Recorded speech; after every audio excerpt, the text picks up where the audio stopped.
तीसरा dressing change. तीसरा कोई क्रीम भी यूज़ करनी चाहिए। किसी के फेस पे कोई शेप सूट करती है, किसी पे कोई सूट करती है। अगर आप लोग अपने ऊपर एफर्ट नहीं करोगे, फॉर एग्जांपल आपके पाँव गंदे हैं या हाथ गंदे हैं, आप पानी गर्म करके उसमें रख के वॉश तक नहीं करते। आप लोगों ने अपने आप को खुद गंदा बनाया हुआ है, अल्लाह ने आपको गंदा नहीं बनाया। अल्लाह ने बड़े साफ़ सुथरा पैदा किया था। आप लोगों ने क्या किया, अपनी केयर ही नहीं की। बाल में चिपटे हुए, बाल चिपटे हुए हैं, ऐसे इंटरव्यू देने जा रहे हो, ठीक है जी, शर्ट है प्रेस ही नहीं है, बस ठीक है जी हो जाएगा। ये चीज़ें क्यों कर रहे हो? मैं ये नहीं कह रहा न्यू चीज़ें परचेज़ करो, मैं ये कह रहा हूँ जो चीज़ें मजबूत हैं उन्हें सही करो। उन्हें सही क्यों नहीं करते आप इसी सुराख में अगर 15 दिन आप मेरी बात फॉलो करो, जिस तरह मैं कहता हूँ कि जैसे फेस वॉश करना सब चीज़ें, आप 15 दिन बाद अपने आप को पहचानोगे। आप ही नहीं अपने आप को पहचानोगे, आप कहोगे ये सर ने सही कहा था, चेंज हो गया हूँ। हमें चीज़ को करना चाहिए, इसमें कोई बुराई नहीं है। ड्रेसिंग पहले तो इस बात को देखो कि आपकी स्किन पे कलर कौन सा सूट करता है। आप लोगों ने वो कलर पहनने नहीं है जिस पहनने के बाद आपकी स्किन डल लगे। वो कलर क्यों पहनते हो?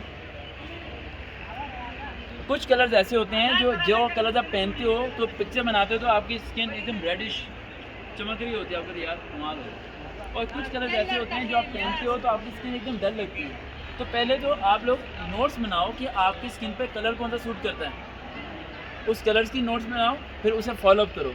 दूसरी बात अपनी देखो, अगर आप मोटे हो तो आप रनिंग करो घर में, ठीक है, डाइट्स प्लान करो अपना खुद, सोने का वक्त करो। अगर आंखों की नीचे ढलकी हैं तो आपको पता होना चाहिए कैसे कैसे मैंने सॉल्व करना है। आपने सिर्फ अपनी पर्सनैलिटी पे फोकस करना है बस। आपने 15-20 दिन ये सोचना है कि यार मैंने अपने आप को चेंज करना है, मैंने देखना है ये जैकेट मेरे पे सूट कर रही है नहीं कर रही। अगर नहीं करी तो नहीं पहनी। एक लो चीज़ सही लो, समझ आई? एक चीज़ लो सही लो, वरना लो ही ना। और हम लोग फजूल खर्ची बहुत करते हैं बेटा, हम लोग बहुत फजूल खर्ची करते हैं। और लेकिन एक चीज़ ये में रखना, आपकी ड्रेसिंग आप लोग खुद नहीं सेट कर सकते। मसला ये है, ये कोई ऐसा बंदा हो जो आपकी ड्रेसिंग सेट करवाए, क्योंकि हर बंदे को ये नहीं पता था उस पर कलर कौन सा सूट करेगा। ये पता लगाना बहुत मुश्किल है। आप किसी ऐसे बंदे को तलाश करो जो आपसे प्यार करता हूँ लेकिन वो सच बोलता हो।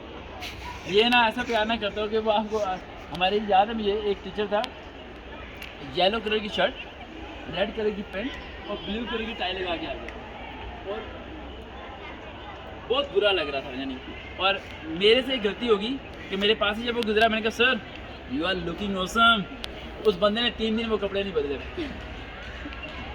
उस बंदे ने 3 दिन वो कपड़े नहीं चेंज किए, सिर्फ यही कहेगा कि यार सरवकार ने कहा यार अच्छा लग रहा है, कमाल लग रहा है, समझ आई?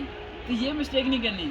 कुछ लोग आपके गलत कपड़े को भी कहेंगे वो सही लग रहा, सही लग रहा, सही लग रहा। ऐसे नहीं, बंदे तलाश करो। ये बेटा एक सवाल हुआ है यार, मैं छलांग तो नहीं मारूंगा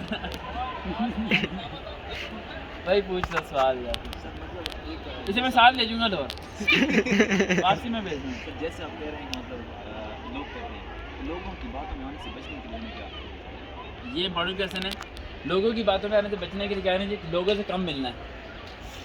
भी ये अपने रिलेटिव से मिले हुए अरसा हो जाता है। पता करने जाता हूँ बीमार हो गई तो, शादी में तो मैं पता नहीं अरसा है शादी, कभी किसी की शादी में गया। सर एक और काट क्वेश्चन आ गया, एक मिनट इस पॉइंट को जरा मैं क्लियर कर दूँ।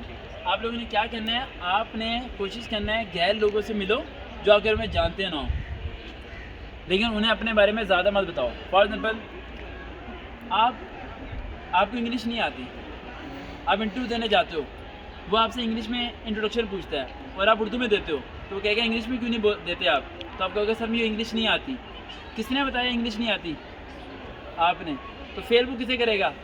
आपको करेगा। आपको क्या करना चाहिए? आज इंग्लिश बोलने को दिल नहीं कर रहा, आज इंग्लिश बोलने को दिल नहीं कर रहा, मेरा प्री मेडिकल की MBBS में एडमिशन नहीं हुआ सर, मेरे नंबर कम थे। क्यों बता रहे हो?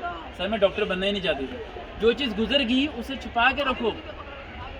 अगले बंदे को ये ना कहो कि यार मेरा दिल टूट गया है, उसे बताओ जो आपको समझ सके। उसके आगे रोने का ज़रा भी फ़ायदा नहीं है, समझ आई? यस बेटा पूछिए। सऊदी अरब दुबई में बहुत स्कोप है सर। तो फ्रेश में तो फटाफट मिलती है सर, तो इसका प्रोसेस एक्सपीरियंस को कम मिलती है, बाहर की मुल्क जॉब फ्रेश को ज़्यादा देते हैं। फ्रेश क्योंकि 3 साल तक जॉब नहीं स्किप करता, जो होता है ना एक्सपीरियंस पर्सन, वो 6 महीने बाद जॉब चेंज कर लेता है। हमारे मुल्क में फ्रेश को देते ही नहीं है ठीक है, एक्सपीरियंस को देते हैं। और वहाँ हाँ, और वहाँ क्या है, वहाँ फ्रेश को देते हैं। फ्रेश को क्यों देते हैं? फ्रेश को धोखा देना नहीं आता होता। वो नया नया इंजीनियर बन के आएगा, वो पहले 3 साल मेहनत करेगा, या पुल सही बनाना है, ये सही करना है। जो एक्सपीरियंस बंदा आता है ना, उसे चोर रास्ते सारे पता होते हैं। दो सवाल उठ गया भाई। ये तस्वीर में कहते हैं कि आपको लोगों से ज़्यादा इंटरेक्ट करें, बुजुर्गों की बातें सुनिए। ये कह रहे हैं ISB को, देखो ISB को पास करना है ना, सिर्फ 3 चीज़ें मेरी फॉलो कर लो, किसी बंदे का ISB फेल नहीं होगा। बैठ जाओ, ये पॉइंट सुन लो, 3 चीज़ें फॉलो करो, ISB में कभी आप फेल नहीं होगे। पॉइंट नंबर 1 कि आपने इस बात को ध्यान में रखना है कि इंटरव्यू लेने वाले के पास आपसे ज़्यादा नॉलेज नहीं है। इंटरव्यू लेने के बाद आपसे ज़्यादा नॉलेज नहीं है। अगर आपने ये सोचा ना कि इंटरव्यू लेने के बाद पास आपसे ज़्यादा नॉलेज है, तो आप फेल हो। आपने अपने आप को हाई समझना है, उससे लो समझना है, ये दिमाग में बैठा के जाना है। तो उसे कुछ नहीं पता, बैठ जाओ, उसे कुछ नहीं पता, तो फिर आप कर पाओगे। और दूसरा पॉइंट, हर सवाल का जवाब देना है। और तीसरा, झूठ नहीं बोलना, चाहे रखें या ना रखें, झूठ नहीं बोलना। बेटा लास्ट क्वेश्चन की तरफ आ रहे हैं, टाइम हमारे बहुत कम है। इसका प्रोसेस नहीं बता कि हायर के लिए कैसे अप्लाई करें और क्या इसका। और ये व्हाट्सएप करना मैं आपको बता दूँगा, आसान प्रोसेस है। आपके तो इस्लामाबाद, आपने यहीं से चलोगे। अच्छा स्टूडेंट्स, आप लोग सारे आए, फर्स्ट ऑफ ऑल बड़ा थैंक्स। और क्या सवाल तो नहीं? फिर ये this is the last question. और किसी का कोई सवाल हो बात? कौन सा? मैंने आपकी एजुकेशन कितनी थी? मैंने आपको क्या, पढ़ो आगे। सेशन मैंने जॉब किस लिए नहीं दी? क्योंकि आप पता नहीं किस तरह जाओगे, पहले आप पढ़ो, BA करो, MA करो साथ, और प्राइवेट जगह भी, गवर्नमेंट जगह, हर जगह अप्लाई करो, यूनिफॉर्म के अलावा हर जगह अप्लाई करो, इसमें कोई हेल्प नहीं है, ठीक है। अच्छा स्टूडेंट्स, बहुत अच्छा लगा मुझे आप लोगों से मिल गया। First of all thank you so much आप लोग आए। एक बार अपने लिए क्लैपिंग करो, ठीक है। अब एक ग्रुप फोटो हो जाए, ये बैठने